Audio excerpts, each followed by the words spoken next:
to the November 2021 edition of What's Up in the Sky with me, Stardad. This November offers us great views of Venus, Jupiter, and Saturn, but first let's visit the Sun. The Sun has come out of its dormant state and is showing numerous sunspots, areas of intense magnetic fields which are cooler regions of the Sun. If you have a telescope with the proper filter, you can indeed look at the Sun, but beware! An improperly installed or faulty filter can destroy your eyesight in a split second as concentrated light enters your pupils through the lens, or even without a lens. Never ever look directly at the Sun without protective sunlight filters on you or your telescope. Do not rely on so-called lens filters. Use only a solar filter covering the telescope where the light enters it. Most sunspots are the size of Earth or larger. The dark area is called the umbra, and the light area around it is usually grayish looking. It's called the penumbra. Spots appear in pairs, positive and negative, just like a battery.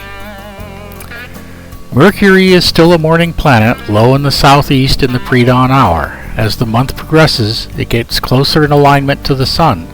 By the 28th, it will be in conjunction, so on the opposite side of the Sun, and unseeable until it reappears in December. This is one of the few months that we get to see Venus well. Usually it is too low to the horizon. Check out its cloud-covered atmosphere for its phase angle, just like the Moon. Venus will be low and quite brilliant in the southern sky, and most likely be the first object to appear. On the 1st it will be a 48% lit disk, and by the 30th it will be only 29% lit disk, which is essentially a crescent. Not much else to see on this, the hottest planet in our solar system. In the north center of the Moon, remember that reflector telescopes invert the image, is a large crater, Plato, that stands out in sharp relief on the 12th. Notice some of the small peaks that go from the southwest to the southeast of it. These are peaks of other craters that have been filled in by lava flows. Montes Tenerife, Mons Pico, and Mons Piton.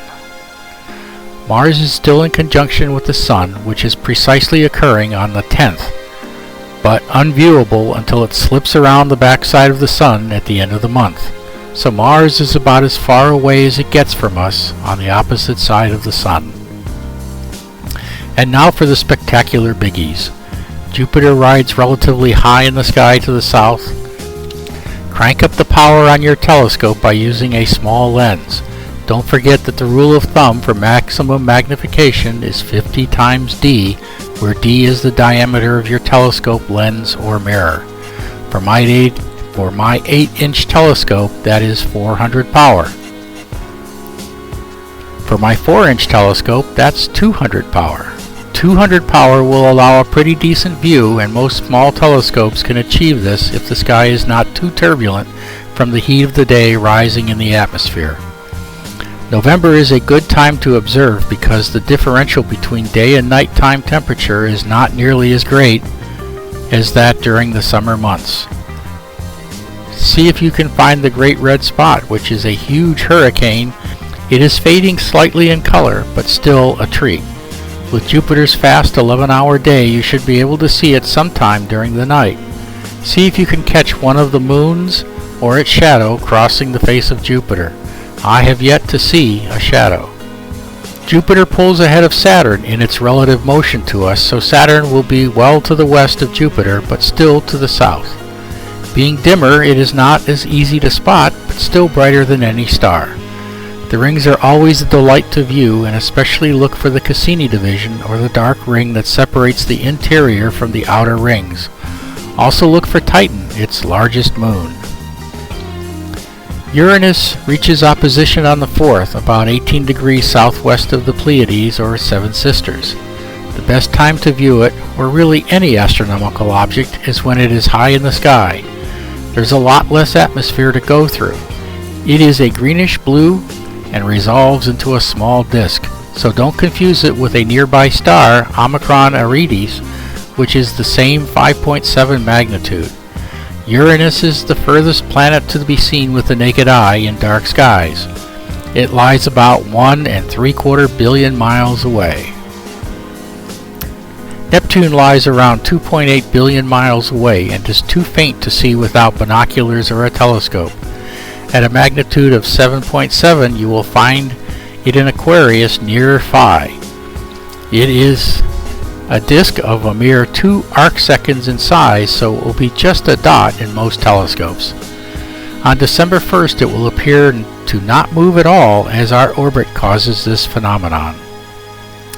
Comet of the month is 67P Churyumov-Gerasimenko, located near Pollux in Gemini. By the end of the month, it will be in Cancer to the north of M44. You will need a telescope to spot it, but a 4-inch, 114mm telescope should be able to pull in its 8.5 magnitude glow. Use a lens to get 120 power to get the best image. Recall that the magnification equals the focal length of the telescope divided by the focal length of the lens.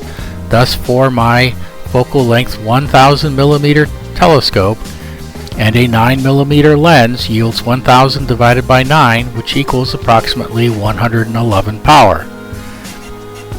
Ceres, the asteroid, is easily spotted this month as it crosses the face of Taurus the Bull. It will be near the reddish star Aldebaran. Taurus will be in the eastern sky, and Ceres will start the month just at Aldebaran and move to the west of Aldebaran, passing the Hyades star cluster. The Leonid meteor shower arrives this month.